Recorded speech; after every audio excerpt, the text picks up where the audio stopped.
your producer? He was my. He wasn't just my French producer. He was also acting as an agent for international, for Europe, for a long time. And it's really interesting that it's this show specific, because the first festival I ever did in France was here.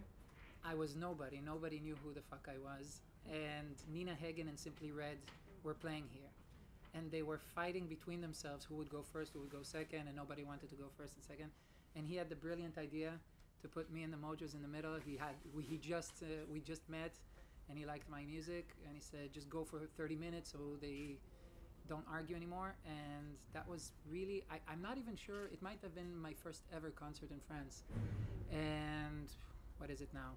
I think it was 2009, so it's 13 years later. I'm still here, now working with his son Matthew that took over the company, and we never looked back, and I owe a lot to Gerard and to his soul, rest in peace. So, yeah. You always talk about you. You love him so much. I loved him too. We had a very, very strong relationship. Thank you. Tonight it is the fourth time you came here in the Conférence. Which are your best memories of the festival? I have to say my best memories are really the first time I was here, because it's kind of funny, because I came here with the band today and we did a sound check, and I said I remembered it bigger, because it's kind of like a kid when you reach your old house and everything looks suddenly small. It was a huge deal for us to perform in front of, I don't know what's the capacity here, 5,000, 6,000 people. At the time we were playing in front of 60 people. So that's still the strongest memory that remains to me, being here with the Mojos, playing between two huge bands, and having the audience react to my music in a way that I've never seen before in such an amount of people. So that's still my main memory. In 2009, you said it before, with Simply Red, 2013 with Mika, and the last time with Robert Plant, and tonight with Zucchero. From which one are you the closest relative to the music? Musically, it's not even a competition. I mean, Robert Plant, I'm a huge Led Zeppelin fan, and I had the privilege of meeting Robert Plant twice. I also met him in a festival in Nîmes that we did together, and talking to one of a living titan of rock and roll history, to have the ability not just to see his show, but to talk to him, to have tips about vocal exercises, to talk about what John Bonham did in the backstage. It's crazy. It's a dream. So, yeah, without a doubt. No disrespect to the other artists, but Robert Plant. Can you say, or can you put a finger on it, why the people here love you so much? Wow. Because when I saw you here first time with Robert Plant a couple of years ago, it was amazing how the people responded to you, and how everybody was jumping, and it was it's a fantastic memory for me too. I don't know why I have this special relationship to France. I've been asked about it a lot in my career, because I obviously don't sing in French, and I'm not from France. And I have international success, but there is a special relationship to France. But I guess you have to ask the French audience. I mean, there is a tradition of singer-songwriting, of the chansonnière, the theatrical singer. When I listen to Jacques Brel, when I listen to Edith Piaf, I don't need to understand the lyrics, but I understand every emotion. And that's the great artistry of a great artist, to let you feel something of your own self through something that they go through on the stage. And I think there's a huge tradition of it in France. And maybe that's why my music, which is very saturated, heavily emotionally saturated, and my performances are very, I wouldn't say theatrical, but they are a lot. I go through a lot of emotions and I squeeze them out, and I'm melodramatic, and maybe there's an acceptance here in France that is different in other cultures. But I honestly don't know. what kind of emotion do you want to share with the audience? It's not one emotion. What interests me, and especially in a world of today where things are becoming more and more simplistic, there's black and white, there's us and them, there's right and wrong. To me, what really is important, how I see my job as an artist, is to portray the entire spectrum of the human emotion landscape, the condition, the brutal, pathetic, beautiful, surreal existence of what it is to be alive, what it is to have emotions and what it is to have thoughts. So to go out there and to try to portray just one emotion would be weird to me, painting with one color. You mentioned that last time there was a lot of jumping and a lot of energy. I'm not sure I want to do that today. I want to try to. There will be energy, but I kind of want to. I have only 75 minutes, and I want to try to somehow compress many moods and many colors into that 75 minutes. So I don't know yet. I don't write the set list so much in advance, so I don't know yet. But we'll see. We can detect in your last album a new vocal approach and a large number of hip-hop influences. Was it all well thought out? Extremely, sadly.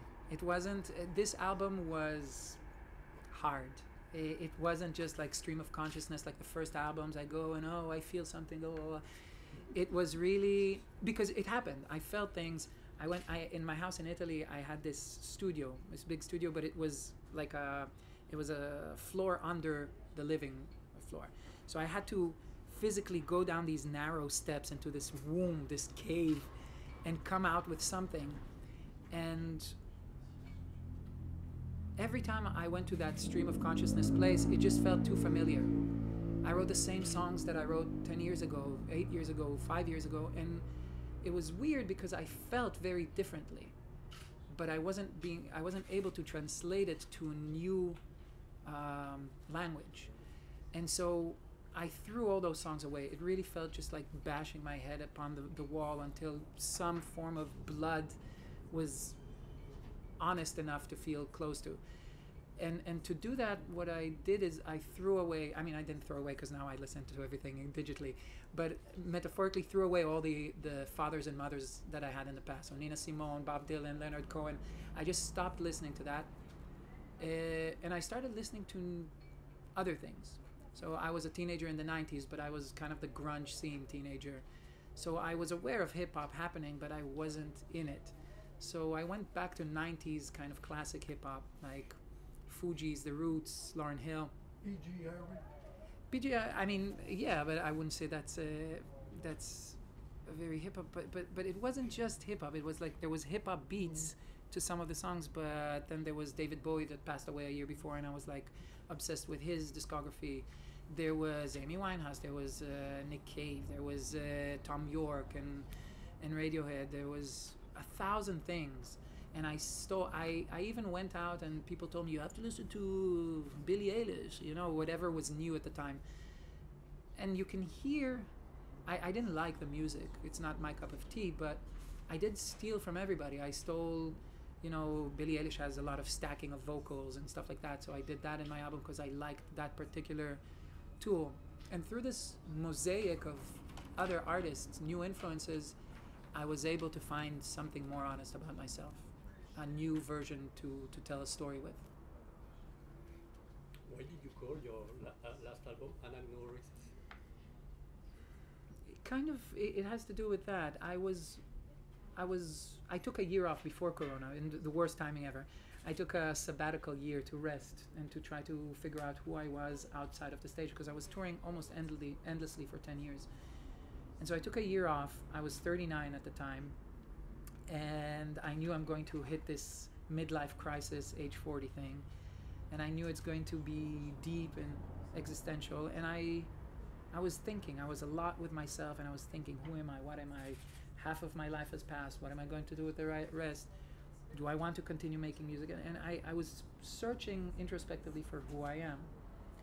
And I went down to the studio and I wrote the songs, and nothing came out that was interesting, and I threw them away, and I thought I will never write a good song again, and I'll never understand myself. And then I was reading one night, and I have this library, and I took Aristotle's Poetics, which I have in my library, and I was reading it because I couldn't fall asleep, and I found this thing that he talks about Greek plays, this moment of a main character, of a character, that they realize some truth that was withheld from them, and then they understand something about their personality. Their whole trajectory changes, like this eureka moment of understanding of the self. And I was like, oh, that's what I want. I want that eureka moment, this anagnorisis. But even though I wanted it, I understood that it's fiction. It works very well in Greek drama or in any drama. It works great for storytelling, but it doesn't work in life. Life is a chaotic nebula of different volumes and characters within yourself, all acting together. It's not a roller coaster that once you're up, once you're down. It's really coexistent. There's always all these voices. And the anagnorisis, for me, the realization was that I will never be able to tell the full story, because art is a lie. It's a frame. Art is a picture frame upon one thing. You have to choose what you're focusing on. And so once I understood that I will never succeed, it was easier for me to attempt anyway, to make a mosaic of all these different genres of music, of all these colors, of all these voices within me, all coexisting, sometimes in conflict, sometimes in harmony. And so I use an anagnorisis almost ironically. And if you see the album art, there's these blobs of shapeless colors, and they're very strong colors. But if you look between the colors, this negative space, this black negative space, you can see a silhouette of me. And what it means is that all the songs are fundamentally a lie, but if you listen to all of the songs, maybe you can create some kind of map as to who the person is. Who am I? And so that was an anagnorisis. Was it a concept album? I think every album is a concept album. I really do. Unless you write it for 12 years. If you write an album, you know, the word record in English is very good, because record means like recording a space and time. It's a record of an event. And I think this is what it is. It's a record of this version of myself that was living in 2020. And that was what he was feeling and going through, and I'm happy to have a record of that time. So every album in some way has a concept to it, whether the artist is aware or not, because it has to do with what they are going through at that moment, the story that they are telling that moment. Sometimes you only realize it in an aftermath and in retrospect, but I still think you can find a story in every album. It's sad that there's less and less people listening to albums actually now, and people are listening to singles. But I don't want to sound too much like a boomer, you know, like this is the reality and this is life, and I don't know. I think as an artist, I concentrate very hard to make something with meaning for me and then for others. And whoever takes whatever, if people find it favorable, like here in France, or people find it less favorable, it's really up to them. Do you notice a difference in the public before and now Yes. because of the COVID? Yes. Yes. I think In what people way? don't remember how to be an audience yet.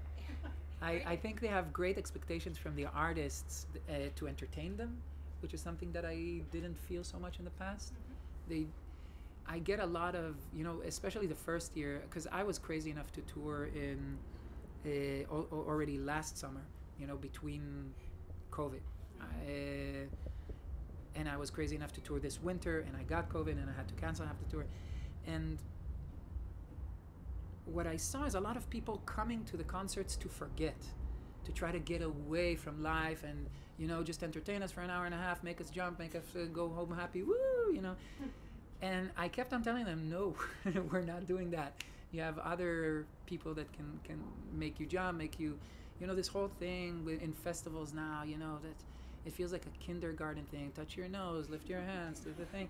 Like, that's not, I guess there's a place for it. I guess people need it.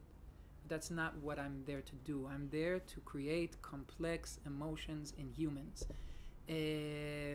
Instead of pushing away reality, we are trying to bring it even more in, and to try to dive into our deepest fears and hopes. So one of the differences I saw is people kind of want to be a bit more entertained. And another is they forgot that they have a part in it. This is not a monologue. I can, you know, if I wanted a monologue, I would sing to the walls. But I come here because we have a dialogue. And it's not even a dialogue. It's poly. There's so many, because every single person is a landscape, and they're going through their own personal topography. But we are doing it as a collective. We are doing it together. And that's the beautiful thing about live music that I really hope we don't lose. That the crowd understands that every single person has a responsibility to create a good show, not just the artist. Otherwise, it just feels lazy, because I have a lot of expectations for my audience. I really believe in the intelligence and in emotional intelligence of human beings, and I feel anybody can have an introspective, complex moment. And so that's what I try to do, and I will try to do it tonight, and sometimes I hit and sometimes I miss, but c'est la vie. You are just so, we think you are, when we see you today, it seems that you are happier than some years ago. Thank you. I'm working on it. I'm working hard on it. So it means that your fears and doubts are far away? Absolutely not. It means the opposite. It means that I'm learning to articulate my fears and my doubts and my extreme melancholic tendencies, and learning to, it's kind of like the album, I learned to give them a voice and not to try to defeat them all the time. And I know it sounds like I went to 2 yoga classes and I'm like, but it's a more philosophical, fundamental thing, and I only learned it through a lot of quiet. In the year that I was alone in Italy, and then in the 2 years of pandemic, and even now I moved outside of Italy, and now I got another place that's even more surrounded by nature. I'm in the middle of a forest.